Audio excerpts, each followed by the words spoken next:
Seconds to go.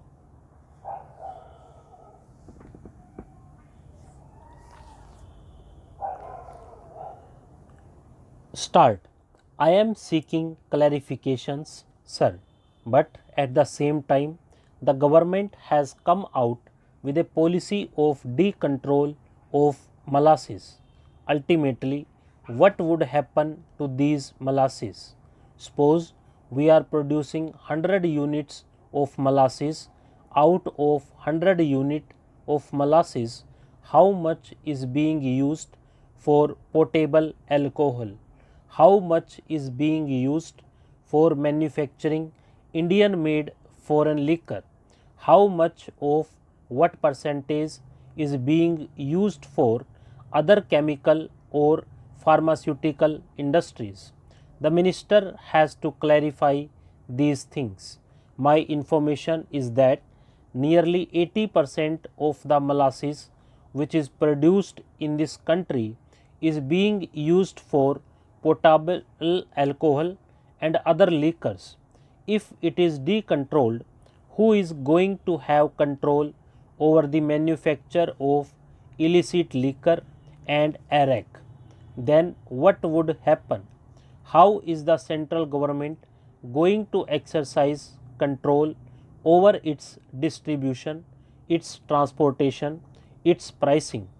Will the central government assure this House that it will take every step to see that molasses is not diverted for production of illicit liquor in the states where prohibition is already introduced, for example, Tamil Nadu.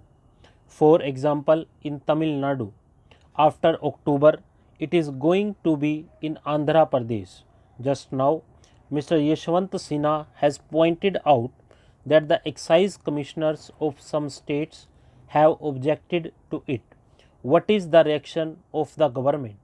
How would the government exercise control over the state governments?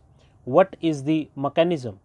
What is the competency of the central government to have any control over the state governments?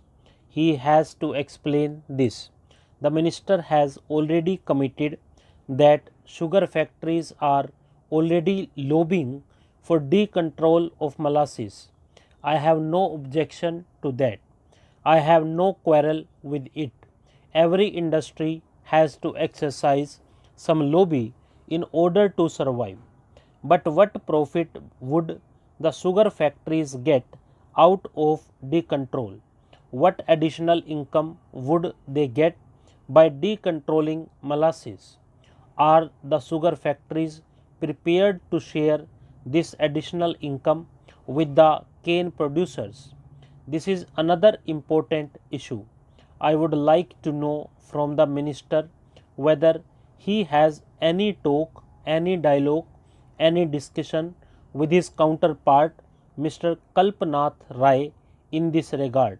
I would like to know from the minister whether the sugar mills have assured the government that they would share this additional profit with the farmers. These are some of my questions for clarification. Thanking you, Madam. One of the major recommendations of the new education policy is establishment of a rural university. The Gandhi Gram pattern of rural university combines academic excellence and social relevance, and the courses are need based. A study was made about the graduates who go out of the Gandhigram University, of which I had the privilege of being Vice Chancellor for several years.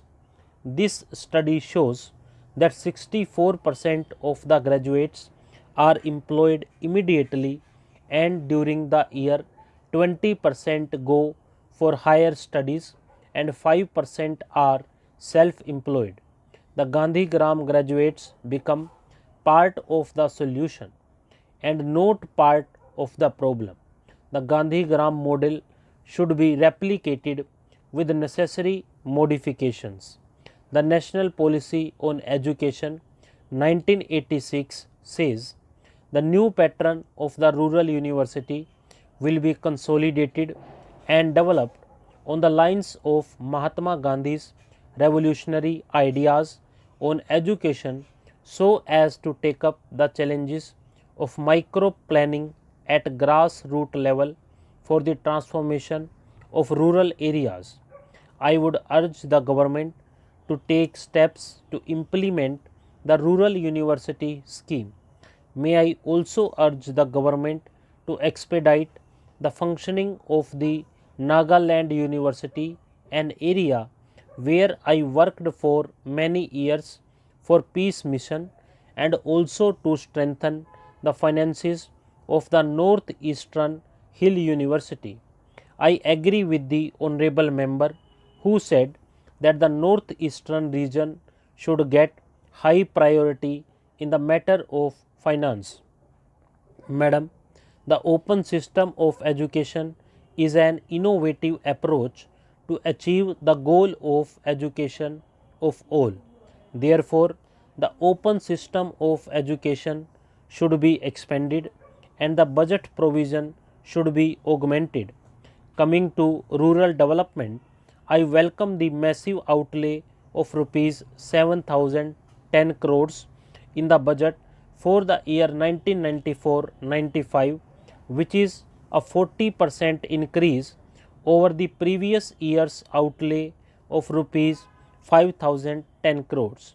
But the crucial question which many honorable members have raised here the other day and with which I fully agree is how will this huge amount be utilized? Will it reach the beneficiaries? Therefore, the present system of implementation will have to be revamped thoroughly and leakages will have to be plugged. Even the attitude of the beneficiary should change. Repayment ethics should be cultivated. A research study was made around the Gandhigram University. A researcher went to the villagers who were recipients of this aid and they were getting some differential rate of interest. Stop.